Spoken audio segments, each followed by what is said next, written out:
Today I'm replacing the water pump on the 2AR F3 engine, which is found in 2013 to 2018 Rav4s, as well as similar years of the Camry and other Toyotas. Space is tight on this replacement, but follow along to see how I got this done. Now let's get this. First step is to drain the coolant. Now Toyota recommends you remove the engine splash shield in order to drain that coolant, but I won't be doing that. Rather, I'm attaching a rubber tubing to the spout of the drain valve on the radiator, and I go ahead to loosen the petcock valve. I also remove the radiator cap so that it hastens the flow of coolant. While that's draining, because we're going to be removing the alternator, we'll disconnect the negative battery terminal as a precaution. We'll then remove the two 10mm bolts holding the coolant reservoir. You don't need to disconnect the hoses to the reservoir, just maneuver it out of the way. Next is to remove the electrical connector to the alternator, and then remove the boot cover for the alternator B terminal.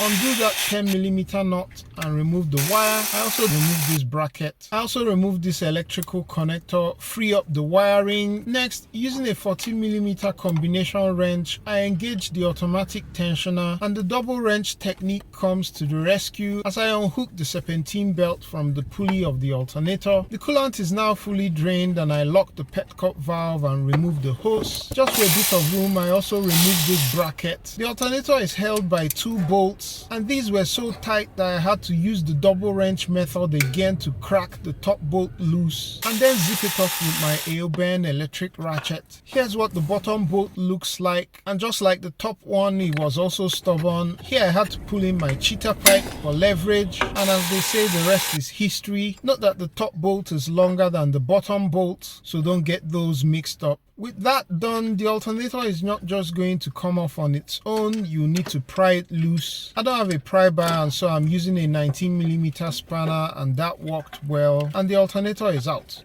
Next is to remove the automatic tensioner, which is held in by a 40mm bolt, and I needed yet some more leverage to break this bolt free. I used the opportunity to remove the rest of the serpentine belt and do a quick inspection. It's largely intact. I'm not seeing any significant cracks or missing ribs, and so the plan is to reuse. There are 7 size 12mm bolts holding the water pump in place. I was able to break free all the 7 bolts from the top side of the engine, but you're going to need different lengths of sockets or adapters or short extensions. This job was a reminder that I need to invest in some short extensions, but I had to get creative. For example, here I'm using a 12mm 1/2-inch socket mounted on a 3/8 to 1/2-inch adapter, which is now fitted on a 3/8 ratchet. You can use these kind of tricks to get around instances where you don't have the appropriate length of short extension. I didn't have much of an issue with the top 4 bolts. However, the bottom 3 were the more difficult ones to get to. You have to jack up the car, place it on jack stands, remove the front passenger wheel, and then take off this trim that is held by push pins, 2 on this side and then 2 underneath. After all that, I wasn't really able to get a ratchet in there, and so I had to take off the slackened bolts by hand. Once done, I had to use a wrench to pry off the water pump. There's going to be some spillage of coolant, so your drain pan should be directly beneath before doing this. And here's the old water pump. You can immediately see that some gasket material is left on the mating surface on the engine, so let's take care of that with some Scotch-Brite pad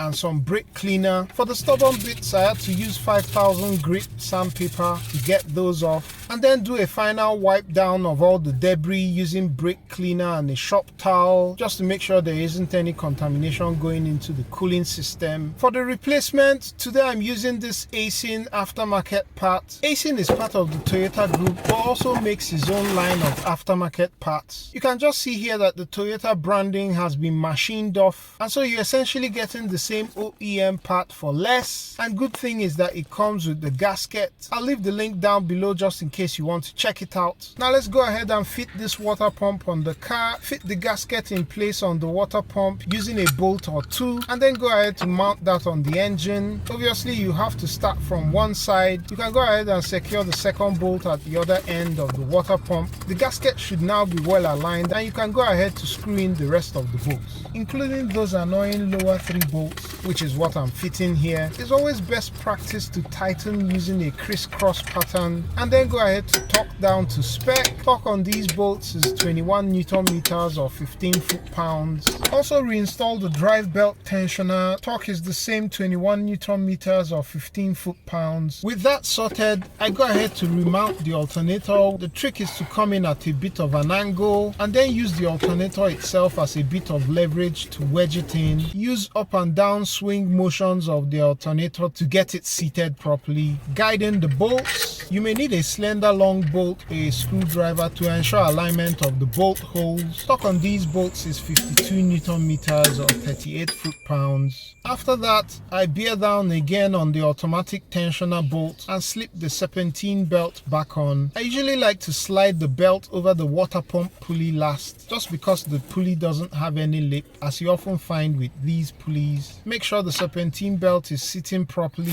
Remount the coolant reservoir. Reattach the connector and wiring to the alternator and any other wiring you disconnected. And the last thing to do is to fill up the coolant and bleed air from the system. I'm using this universal funnel kit and Prestone Max coolant, which is specially formulated for Toyota, Scion and Lexus. Toyota has a specific air bleeding procedure, but what I've done over the years, and it works every time, is just to fill up the reservoir until it can't take any more coolant and the level isn't dropping either, and then go ahead to start the car. Turn the heating on the climate control to max. You don't need the AC to be on, but set the fan to be pushing some air, and then run the car until it gets to operating temperature and the cooling fan comes on twice. To hasten the time it takes to get to operating temperature, you can hold the RPM at 3000. Now all this while, you're going to be looking at the level of coolant in the reservoir, and if you look here, you can see some air coming out and coolant is going in to take up those spaces. Now after the radiator fans have come on twice and you have hot air coming from the vents, you generally know you're done when you start seeing a steady stream of coolant from this return line. At this point, shut off the car and allow it to cool completely. Top off the coolant and monitor the level over the next 2 to 3 drive cycles and top off as necessary. By the way, all the tools and products that I used will be linked down below just in case you want to check them out. Don't forget to like, share and subscribe if you've loved this, and I'll catch you on the next one. Peace!